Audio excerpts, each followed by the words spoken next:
Halo bosku, gimana kabar kalian semuanya? Semoga kalian baik-baik saja ya, dan selalu berada dalam lindungan yang maha kuasa. Kembali lagi bersama saya Aris yang akan membawakan alur cerita film yang berjudul The Great Wall yang rilis pada tahun 2016.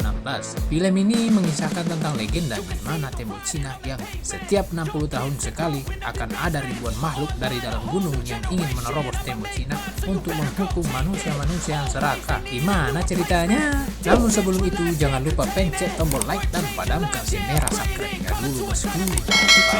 Lama banyak cincon dan bacot, langsung aja kita masuk ke alur filmnya. Basko. Di awal film kita disuruh baca sejarah dulu. Tembok besar Cina merupakan salah satu keajaiban dunia yang telah berdiri selama berabad-abad, mempunyai panjang 8.850 km dan membutuhkan waktu lebih dari 1.700 tahun untuk membangunnya, di mana fungsi tembok ini untuk melindungi dari berbagai macam ancaman. Beberapa sudah diketahui dan beberapa lainnya merupakan ancaman dari sebuah legenda. Namun kali ini ancaman tersebut akan datang dari legenda itu. Scene lalu berpindah di sebuah gurun di mana kita diperlihatkan sekelompok orang yang sedang dikejar para bandit yang ingin membegal mereka. Akan tetapi mereka berhasil lolos karena menyamarkan jejak mereka dengan membagi dua kudanya.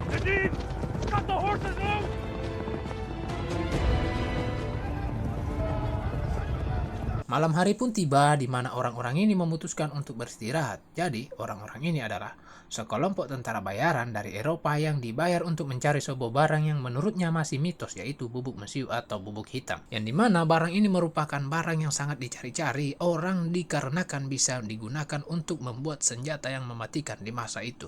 And what if it's just a myth, this black powder? It is the weapon of our dreams. Dua di antaranya yaitu William dan Topar, yang lainnya nggak usah disebutin karena bentar lagi akan modar bosku. Oke, ketika lagi sedang beristirahat tiba-tiba teman William diserang oleh makhluk dan hilang satu persatu, tetapi makhluk itu belum puas dan kembali menyerang William dan Topar, yang membuat Topar bertanya-tanya kepada William. Begini katanya, "Apa itu, Liang?" "Tidak ku tahu, Topar. Orang-orang tadi mungkin itu, Liang." "Bukan orang ini, Topar. Setan kapang." Oke, lanjut. Lalu tiba-tiba makhluk itu menyerang. Akan tetapi William berhasil memotong salah satu kaki makhluk tersebut dan makhluk itu pun terjatuh ke dalam jurang yang membuatnya tewas. William yang penasaran makhluk apa yang menyerangnya tadi kemudian memutuskan untuk membawa potongan kaki tersebut. Keesokan harinya, William dan Topar melanjutkan perjalanan, namun lagi-lagi para bandit mengejar mereka. William yang kabur dari kejaran bandit menuju perbukitan yang dimana dia dihentikan oleh tembakan panah dari atas tembok besar yang telah dijaga oleh ratusan, mungkin juga ribuan pasukan yang bernama Orde Tanpa Nama.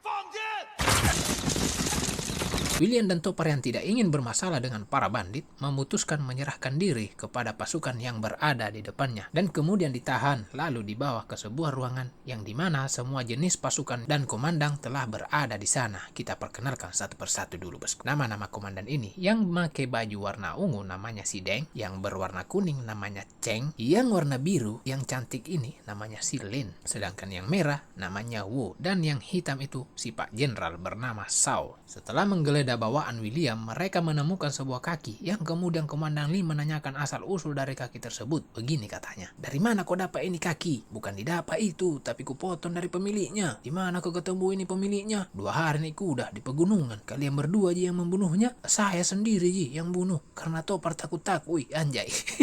Namun para komandan tidak mempercayai perkataan mereka karena itu menurut mereka mustahil. 他一个人，怎么可能？ Komandan Lin yang penasaran alasan mereka berada di sini menanyakan alasan mereka berdua berada di daerah ini. William yang tidak ingin maksud dan tujuan sebenarnya ke sini diketahui Komandan Lin pun berbohong dan mengatakan hanya seorang pedagang yang kebetulan lewat lalu diserang dan berakhir di tempat ini. Komandan Lin yang tidak mempercayainya bermaksud ingin membunuhnya karena menurutnya William ini berbohong karena dari penampilan mereka yang bukan seperti pedagang melainkan seorang prajurit. Akan tetapi Pak Jenderal menghentikannya. 林将军，不可。Lalu dilanjutkan dengan ahli strategi mereka, namanya Wang, yang membenarkan cerita mereka karena luka di kaki makhluk tersebut masih segar dan mempunyai darah yang berwarna hijau terdapat pada pedang mereka. Di Orde Tanpa Nama ini, cuma si Komandan Lin sama Wang yang bisa berbahasa Inggris, bosku. Komandan Lin yang tidak ingin rahasia Orde Tanpa Nama terbongkar memberi saran ke Pak Jenderal untuk dibunuh saja. Akan tetapi, Wang menyarankan untuk ditahan dulu demi informasi yang mereka ingin dapatkan. Sementara lagi bingung mau diapakan nih dua orang, datanglah seorang prajurit membawa kabar bahwa akan ada serangan. Semua prajurit dan persenjataan pun disiapkan. William dan Topar kemudian dibawa untuk dipenjarakan. Di perjalanan, William yang penasaran apa yang menyerang mereka tempo hari, mendapatkan jawaban dari Wang bahwa yang menyerang mereka adalah Tao Te. Dan Tao Te ini sekarang juga menyerang ke tembok, yang seharusnya serangan ini terjadi 9 hari lagi, menurutnya si Wang. Di saat ingin dimasukkan ke penjara, prajurit ini yang namanya si Peng tidak menemukan kuncinya, yang kemudian Wang memutuskan untuk membawa William dan Topar ke atas tembok. Para pasukan pun bersiap untuk berperang yang sudah disiapkan selama 60 tahun untuk menanti pertarungan saat ini, dan waktunya pun telah tiba. William yang diikat mulai memahami tugas-tugas dari pasukan ini. Ungu dan hitam petarung jarak dekat, sedangkan merah pemanah, dan yang biru ini yang isinya ciwi-ciwi semua adalah pasukan berani mati yang dipimpin oleh Komandan Lin. Sementara yang kuning nggak tahu di bagian apa. Look at this army. Incredible. Sesaat kemudian, rombongan Tao Te datang yang jumlahnya ribuan mulai menyerang tembok. Serangan jarak jauh pun diluncurkan diikuti dengan para pemanah.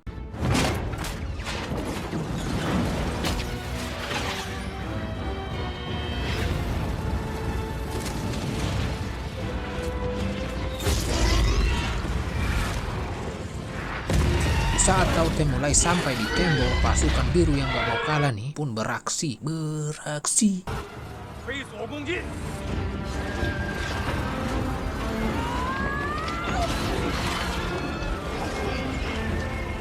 Saat kemudian, sang ratu muncul yang dijaga satu rombongan pasukan elit Tao Te.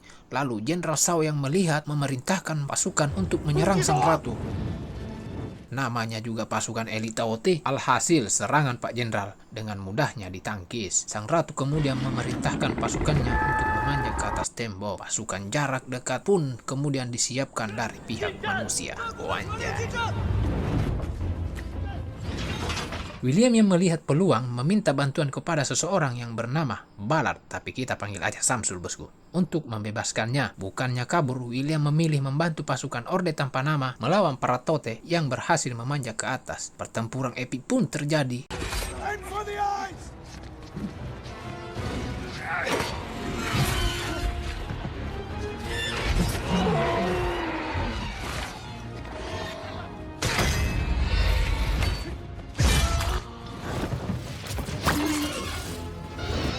Dan mereka berdua berhasil membunuh 3 ekor Tao Te. Melihat kondisi pertarungan yang merugikan pihak Tao Te, sang ratu kemudian menarik mundur para pasukannya. Bahkan yang sudah mati pun ikut diseret mundur oleh Tao Te yang lainnya. Jenderal Shao yang menyaksikan pertempuran William dan Topar memujinya dan memberinya tempat untuk beristirahat. You've earned General Shao's praise. Di tembok, Pak Jenderal mengatakan ke Komandan Lin, Tao Te yang dilawan hari ini sangatlah cerdas, berbeda dengan 60 tahun yang lalu. Demi menjaga rahasia, Pak Jenderal juga memerintahkan Komandan Lin mengawasi William dan Topar. Sedangkan Peng yang hampir terbunuh tadi datang menemui William dan berterima kasih karena telah menyelamatkan nyawanya. Di saat William dan Topar lagi beristirahat, tiba-tiba dikejutkan dengan datangnya si Samsul nih, di mana Samsul ini ternyata 25 tahun yang lalu juga datang ke sini mencari apa yang dicari William saat ini, yaitu bubuk hitam. Kemudian William yang sudah rapi datang ke aula dan disambut oleh pasukan Orde Tanpa Nama dan juga Pak Jenderal berterima kasih atas skill dan kemampuan mereka berdua. Namun Chen penasaran mengapa William masih mengandalkan senjata primitif yang sedangkan kemampuannya lebih dari itu. William kemudian mengatakan senjatanya tak ada duanya. Lalu Pak Jenderal menantangnya memperlihatkan skill memanahnya sekali lagi. William yang merasa tertantang pun langsung memperlihatkannya, yang membuat seisi ruangan merasa kagum-kagum, terkagum-kagum, bosku.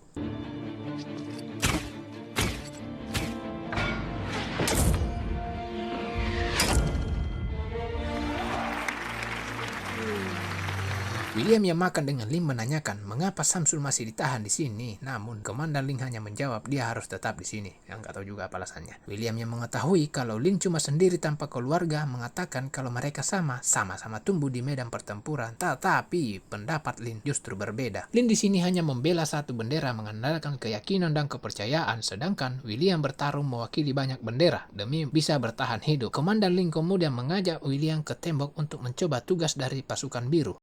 Meet me on the wall. I have something to show you. Komandan Lin mengatakan Orde Tanpa Nama bertarung untuk kepercayaan atau saling percaya satu sama lain, bukan untuk makanan ataupun uang. Komandan Lin juga mengatakan seseorang harus belajar percaya sesuatu sebelum bisa dipercayai. Tetapi William bilang dia bisa hidup sampai saat ini karena tidak mempercayai siapapun. I'm alive today because I trust no one. Samsul yang berdua dengan Topar mengajak Topar bertemu malam ini untuk memperlihatkan sesuatu. Nah, lalu di malam harinya, Samsul menunjukkan sedikit bubuk mesiu miliknya yang dicuri dari Wang. Juga mengatakan kalau Wang yang membuat bubuk hitam ini. Samsul juga mengajak William dan Topar mencuri bubuk mesiu dan kabur dari sana saat Taute datang menyerang lagi. Karena semua pasukan akan bersiap di tembok yang memberinya waktu untuk kabur. Gitu. My God. Sesaat kemudian, William dan Topar dipanggil oleh Wang. Di sini, Wang menanyakan di mana batu ini berada saat William melawan Taute. William kemudian mengatakan batu itu berada di sakunya waktu itu. Wang pun percaya alasan William bisa mengalahkan Taute dengan mudah karena batu itu mempunyai sumber tenaga yang bisa membuat si Taute menjadi lemah dan mudah dikalahkan. William kemudian bertanya dari mana asal-usul Taute ini. Wang lalu menjelaskan, dulu ada Kaisar Seraka yang membuat seluruh Cina menderita. Kemudian langit mengirimkan sebuah meteor yang jatuh tepat di Gunung Gouwu dan mengubah sekitarnya menjadi warna hijau yang kemudian melepaskan makhluk buas bernama Taute yang sejak saat itu akan bangkit 60 tahun sekali untuk menghukum Cina bagian utara. Di mana Taute ini akan mengingatkan apa yang bakalan terjadi jika keserakahan merajalela. Lalu Taute ini akan memakan apa saja yang hidup maupun yang mati dan membawa makanan ke ratu mereka yang dimana si ratu sangat bergantung pada pasukannya untuk membawakannya makanan. Dan hanya bisa berkembang biak sesuai makanan yang bisa dimakannya. Wang juga mengatakan ibu kota yang penduduknya berjumlah 2 juta orang hanya berjarak 800 li atau 400 km. Jika Taute ini memakan penduduk sebanyak itu, akan membuatnya mendapatkan banyak nutrisi yang membuat dunia tak akan pernah aman. Sementara di tembok besar sebuah tanda bahaya dibunyikan ketika pasukan menara barat tiba-tiba menghilang. Jenderal Shao dan Komandan Lin pun memeriksanya dan menemukan beberapa mayat yang sudah tergeletak. Di saat mereka mencoba mengecek dan membuat formasi, Tiba-tiba muncul 2 ekor Taute di depan dan di belakang mereka. 2 Taute itu berhasil dilumpuhkan, namun Taute yang berada di belakang menyerang Pak Jenderal yang membuatnya tewas. Sebelum tewas, Pak Jenderal menyerahkan kepemimpinan kepada Komandan Lin untuk memimpin Orde Tanpa Nama.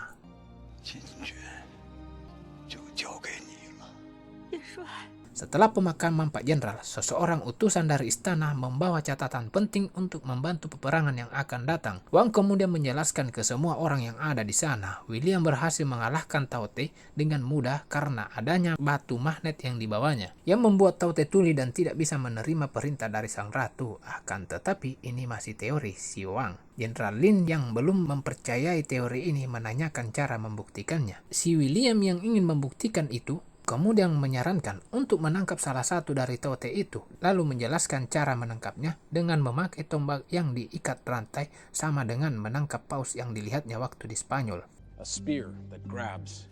Hook the bone. Topar yang mendengar itu sontak menjadi marah karena rencana William yang akan merusak rencana kabur mereka berdua. Keesokan harinya, Wang dan yang lainnya pun menyiapkan penangkapan Taute dengan menggunakan cairan bius yang dioleskan ke ujung tombak. Di sisi lain, Samsul sedang berdebat dengan Topar tentang rencana kabur mereka. Karena tidak ingin kabur tanpa adanya William ikut bersama mereka, Topar pun kemudian memutuskan untuk mencari William. Kembali ke Wang dan yang lainnya. Karena kabut yang begitu lebat, pasukan Orde Tanpa Nama pun menggunakan toak untuk mendengarkan langkah si Taute, namun tiba-tiba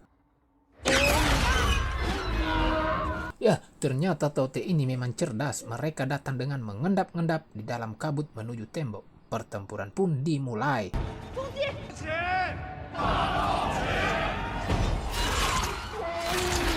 Lalu si ibu jenderal memerintahkan peluncuran tombak-tombak yang sudah diolesi bius.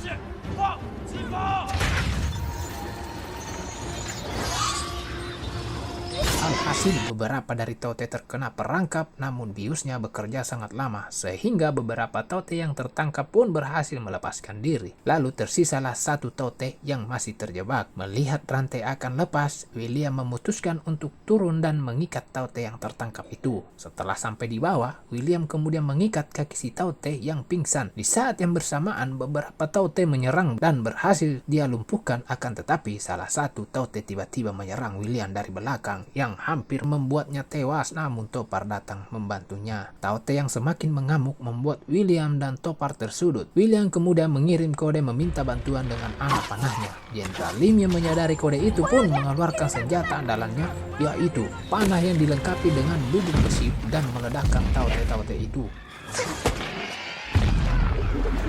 Singkat cerita, William pun berhasil diselamatkan. William yang melihat itu menyadari betapa berbahayanya bubuk hitam ini. Setelah tertangkapnya Taote tadi, Wang dan Jenderal melakukan percobaan menggunakan batu magnet milik William. Dan benar saja, Taote yang tadinya meronta-ronta setelah didekatkan dengan batu itu, membuat Taote menjadi diam tak berdaya. Lalu si biji satu ini memerintahkan untuk membawa Taote ke istana. Menurutnya, Taote yang hidup harus dikirim ke istana dan itu merupakan perintah langsung dari sang kaisar. Lalu dibawalah Taote itu sama si biji satu biji ini. William yang kembali ke kamarnya sudah ditunggu oleh Topar. Perdebatan pun terjadi. Jadi begini perdebatannya. Menurutmu, Jenderal Lin cantik tidak? Ya cantik dong. Mau aku pacarin nanti itu. Jenderal Lin punya aku, jangan kau ganggu dia. Suka-suka aku lah. Pokoknya, Lim milikku. Oke?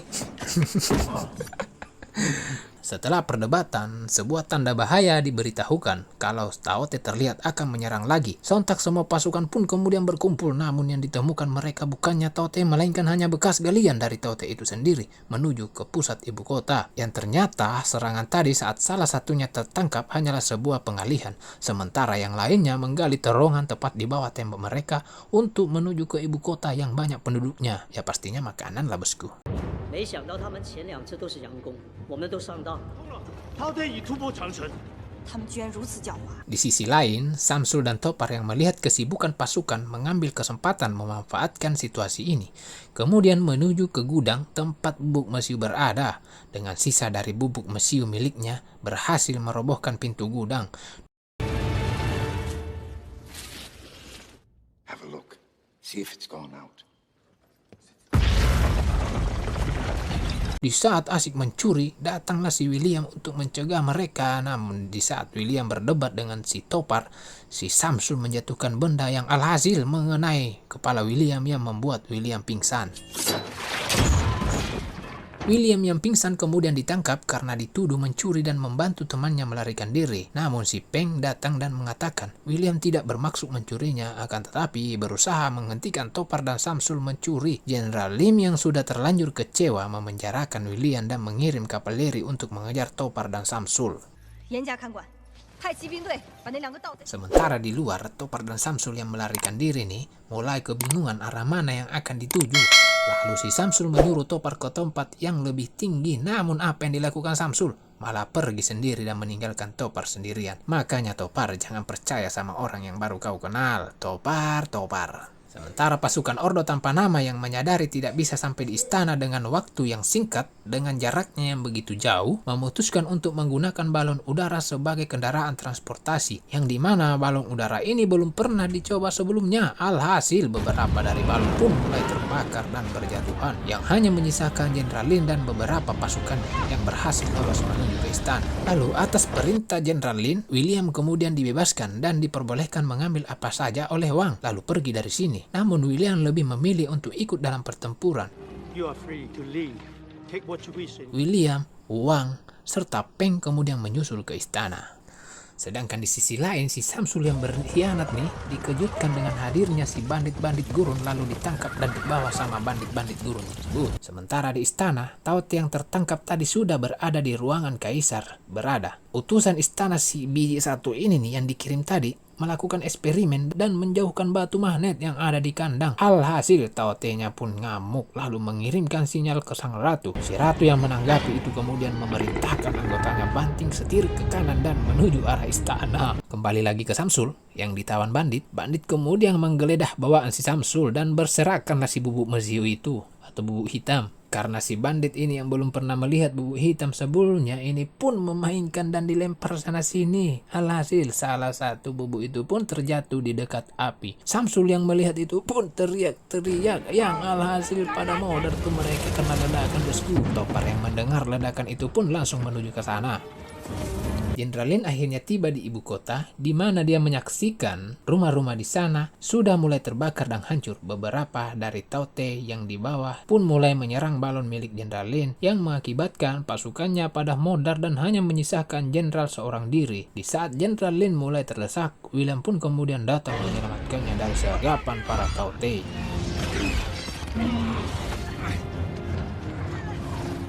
I set you free. Setelah menyelamatkan Jenderal Lin, mereka pun berhasil mendarat di pusat ibu kota dan langsung menuju ke tempat kaisar berada. Di dalam istana, Wang mengatakan kepada kaisar kalau dia membutuhkan Tao Te yang tertangkap sebelumnya untuk membunuh sang ratu, karena kalau ratu mati, yang lainnya tidak akan bisa berbuat apa-apa. Wang, William, Lin, dan yang lainnya pun menyusun rencana di mana Tao Te yang tertangkap sebelumnya dijadikan umpan atau jebakan buat sang ratu dengan cara memasangkan alat peledak serta memberikan pasokan makanan ke Tao Te ini agar bisa mengantar makanannya ke sang ratu lalu kemudian diledakkan. Mereka pun menjalankan rencananya dan melewati gorong-gorong yang berada di bawah kumpulan Tao Te. Tao Te yang menyadari pergerakan di bawahnya pun langsung menyerang yang membuat Peng terluka. Gak sampai di situ aja, beberapa Tao Te pun kemudian menerobos gorong-gorong.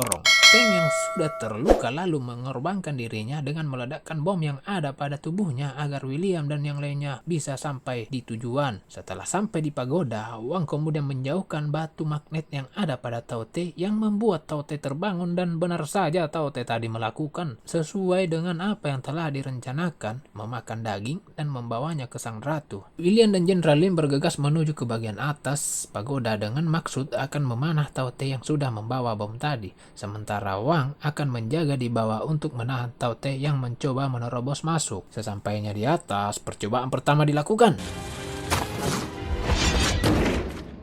Namun gagal. William kemudian menuju ke tempat yang lebih tinggi agar mendapatkan penglihatan yang lebih bagus. Tao Te yang sedang mengamuk menyerang pagoda yang ada di sana. Alhasil Wang yang berjaga di bawah pun tewas. Namun sebelum tewas, Wang melemparkan batu magnetnya ke Jenderal Lin. Percobaan kedua pun dilakukan.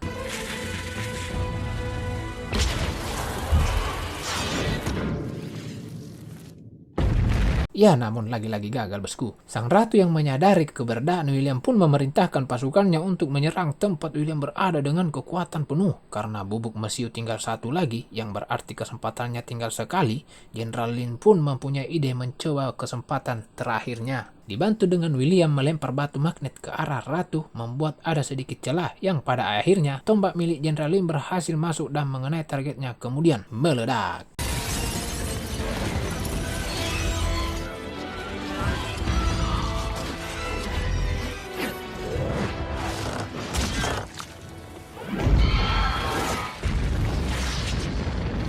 Akibat dari ledakan itu membuat sang ratu tewas dan Tao Te lainnya pun diam dan tak berdaya.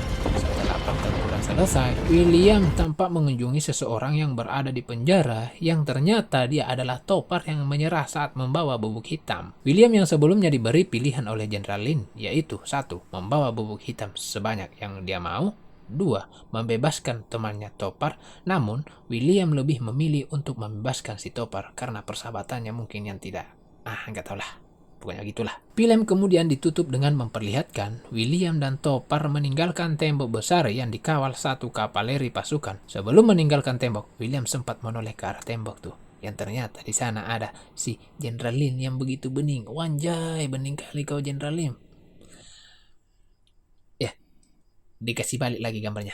Jenderal Lin, cantik kali kau Lin. Film pun tamat.